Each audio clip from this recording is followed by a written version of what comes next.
A Daiane Moreira, novamente. Qual a única opção de quem é indocumentado? Então, na verdade, é complexo essa pergunta, né? Porque a gente teria que avaliar. Por exemplo, eu tenho pessoas que entraram em contato e me falaram, doutora, eu entrei, eu tinha sofrido vários abusos no Brasil, eu temia voltar para o Brasil, estava sendo perseguida, etc. E já começa a contar os detalhes e você começa a pensar asilo, né? E a pessoa já passou do prazo, está sem visto válido, mas faz um ano, menos de um ano, que ele entrou. Daí a gente começa a ver, tá, pode ser asilo. Daí eu tenho pessoas que ligam e falam, doutora, eu estou 10 anos ilegal, mas eu encontrei amor de minha vida. Agora eu vou casar. Como fica a situação? Preciso fazer o perdão? Não. Perdão é para quem entrou ilegal, sem visto, por a porta de trás, né? Muitos chamam de cai-cai. Fui aprender isso com a comunidade brasileira, não sabia o que era o cai-cai. A gente chama de ilegal, entrou por o México, é isso. Então, fica muito limitado as opções que a pessoa vai ter quando passou do prazo. Então, eu falo, às vezes a pessoa não sabe que existem exceções. Então, por conta da pandemia, eu fiquei legal. Eu estava com dificuldades, eu não podia sair de casa, mas faz pouco tempo que venceu meu visto. Então, peraí, vamos avaliar suas opções para ver se a gente pode dar uma entrada baseado em alguma lei que diz venceu, mas por circunstâncias fora do seu controle, e podemos explicar e provar com documentos por que aconteceu isso, né? E ver se existe uma opção. Mas realmente fica muito limitado, Roger, as opções da pessoa. O Roberto perguntou o seguinte: sou funcionário público no Brasil, já aposentado. Será que consigo dar entrada no Green Card com mais facilidades?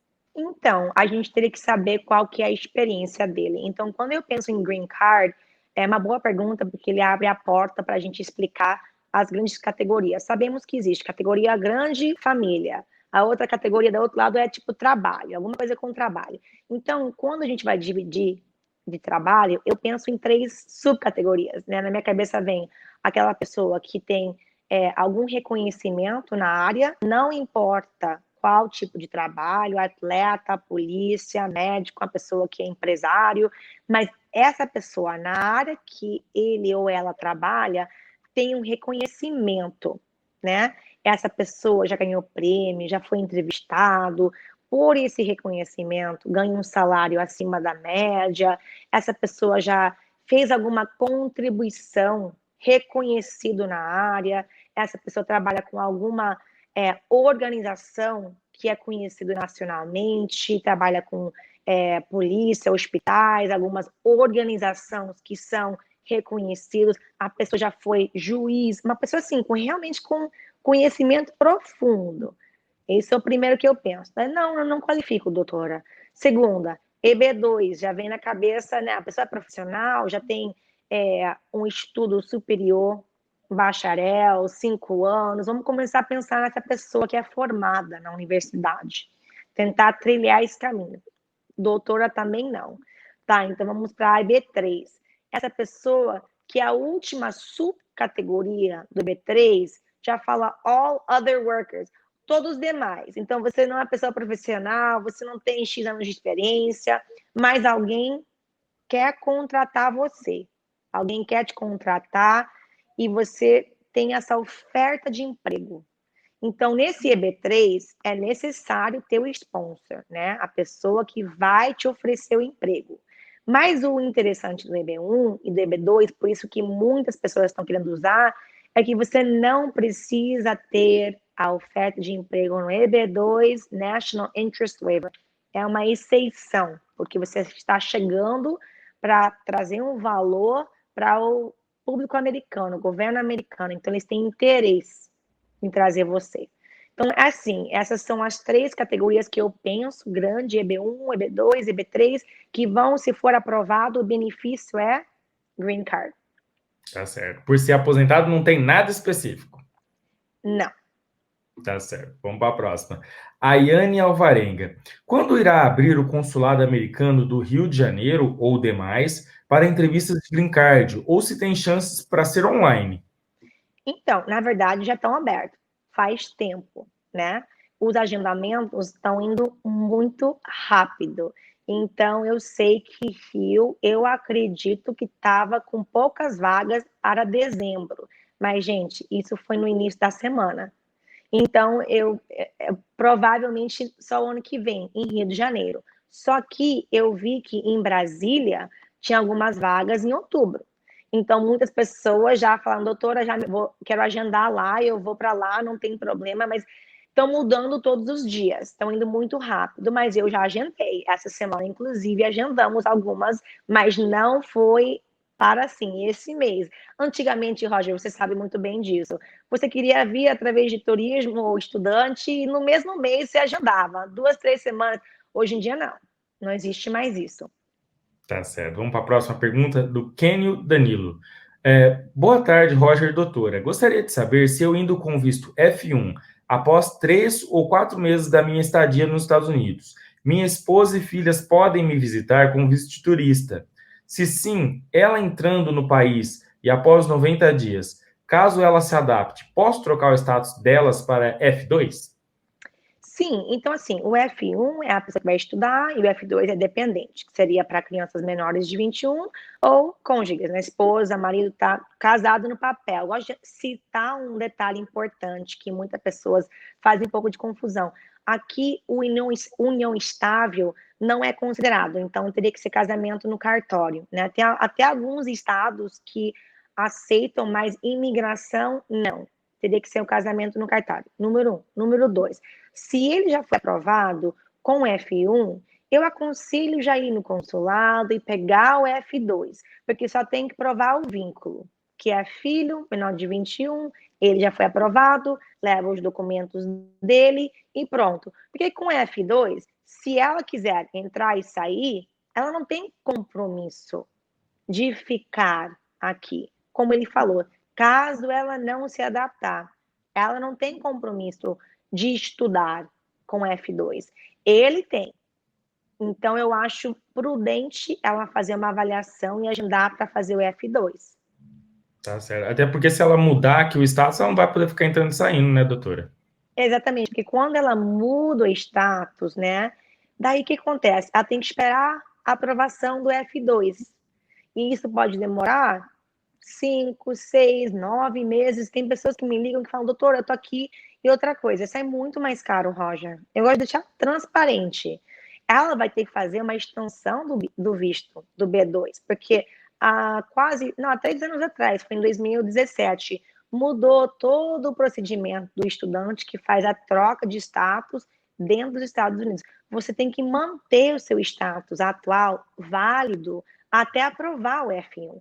Então, com certeza, ela vai ter que fazer mínimo uma extensão. Daí já tem as taxas do B2, taxas do F1, advogado nos 2 processos que eu não aconselho fazer sozinho. Então, para quê? Ela pode pagar uma vez uma taxa de 1/3 do preço para ela e o filho, em vez de fazer aqui. Tá certo. Vamos para a próxima pergunta. O Gerson Carlos Moro, ele fez a seguinte pergunta. Olá, Roger, doutora. Gostaria de saber se uma pessoa que irá iniciar um processo de imigração americana através do processo EB3 e que no futuro irá proporcionar a cidadania americana, mas ao mesmo tempo não está em um processo com a cidadania italiana. Nossa, estou Ai, confuso aqui. Esse segundo entendi. processo pode inviabilizar ou dar problemas com o processo americano? Sendo mais direto na pergunta, para um cidadão americano sendo em um estrangeiro, eu também posso buscar uma outra cidadania em paralelo? Acho que agora fez um pouco de sentido. Tá, ele é cidadão americano? Ele falou assim, ó, parece que ele está buscando uma cidadania em outro país, parece que é Tá, uma cidadania italiana, alguma coisa assim, ok, e ele queria sim. saber se teria algum tipo de problema ele estar buscando uma cidadania americana, Então, através do processo EB3. através do EB3? É, confuso, Ah, né? eu não estou entendendo a pergunta. Ele vai ter que É, mandar no inbox os detalhes. Porque, assim, o que eu posso te falar? muitas pessoas estão ligando porque querem saber se eu sou brasileiro. Eu ouvi que houve uma mudança na lei, que eu não posso pegar a cidadania americana, que eu vou ter que renunciar à minha cidadania brasileira. E daí nossa equipe fez um belo trabalho de ver o que fala. E na lei, realmente está escrito isso, né?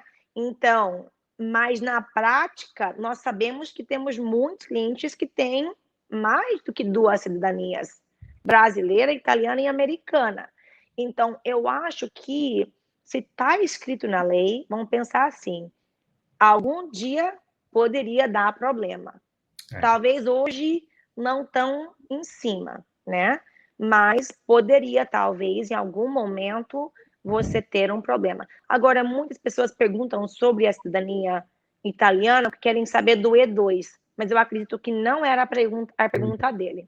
Do Caio Neri. Roger e doutora, boa tarde. Gostaria de saber a concepção da doutora se ir casado ou ir com namorados tem alguma influência no processo do visto.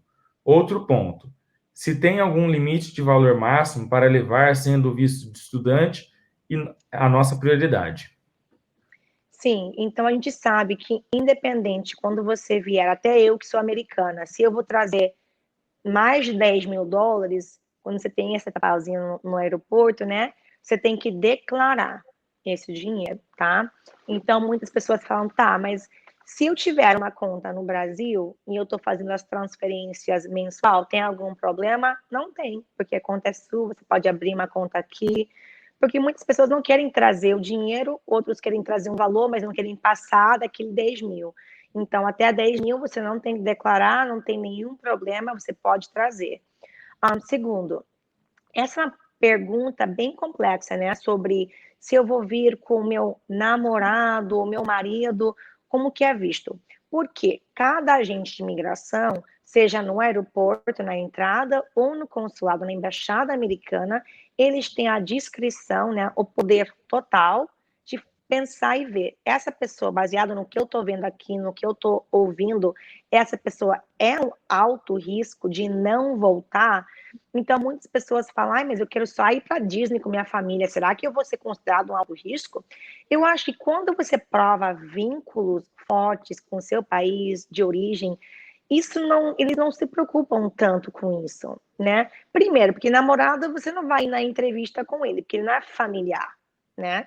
Então, vão olhar o seu caso. Ah, vocês vão viajar, talvez agenda no mesmo dia, não tem problema. Mas o que importa é vínculos. Tem trabalho, é dono de empresa, porque a pessoa que chega lá não trabalha, não estuda, não tem contas bancárias, não tem nenhum vínculo forte com o Brasil, você automaticamente, sozinho ou casado, vai ser um alto risco, né? Então, eu sempre falo, tem coisas que você pode fazer para se organizar, para não enfrentar esse não, né, no consulado. Tá certo. Vamos para a próxima pergunta da Isabelle Frazão. É difícil conseguir o visto EB3? Então, na verdade, eles são aprovados com alta porcentagem, né? Alta, eu falo acima de 90%. Essa foi a estatística que eu vi, pelo menos, do ano passado, que não saiu, óbvio, desse ano ainda.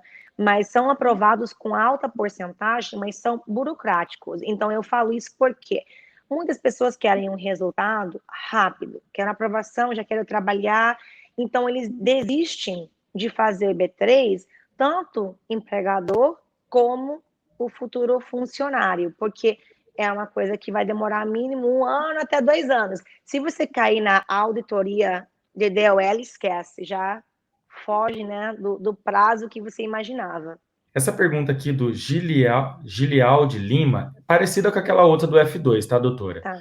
Olá, Roger e doutora, obrigado pelos esclarecimentos. Gostaria de saber se indo como F1 e após 6 meses, ao renovar a matrícula do visto na escola, minha família pode aplicar para o F2 do Brasil. E como funciona?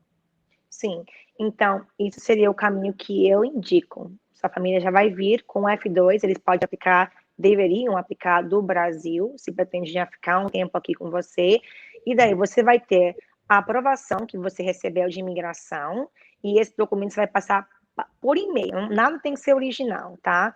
Aí você vai mandar junto a cópia do seu visto, seu passaporte, os documentos da escola também, que fala que você foi aprovado. Eu sou super exigente com meus documentos. Eu vejo alguns vídeos de outros advogados e não é para criticar, cada um faz do seu jeito, e já falam nos vídeos que eles não exigem nenhum documento de comprovação daquilo. Eu já fico de cabelo em pé, porque eu quero tudo assim, o máximo de documentação possível, para você não ter erro. Então, eu já levaria tudo. Certidão de casamento, certidão de nascimento que prova que é o pai, que é o filho, prova que a pessoa está, uma carta dizendo, eles vão emitir a escola, ele tem que pedir na escola a emissão do I-20 que fala F2, né? Então, ele vai providenciar um monte de documentos para a escola. Eu sou exigente, já leva documentos financeiros, prova que vocês têm condição de pagar. Se tiver documentos da sua casa, da sua vida no Brasil, leva também, tudo que prova vínculo com o Brasil. Não custa nada você ter os documentos em mãos, caso eles perguntarem.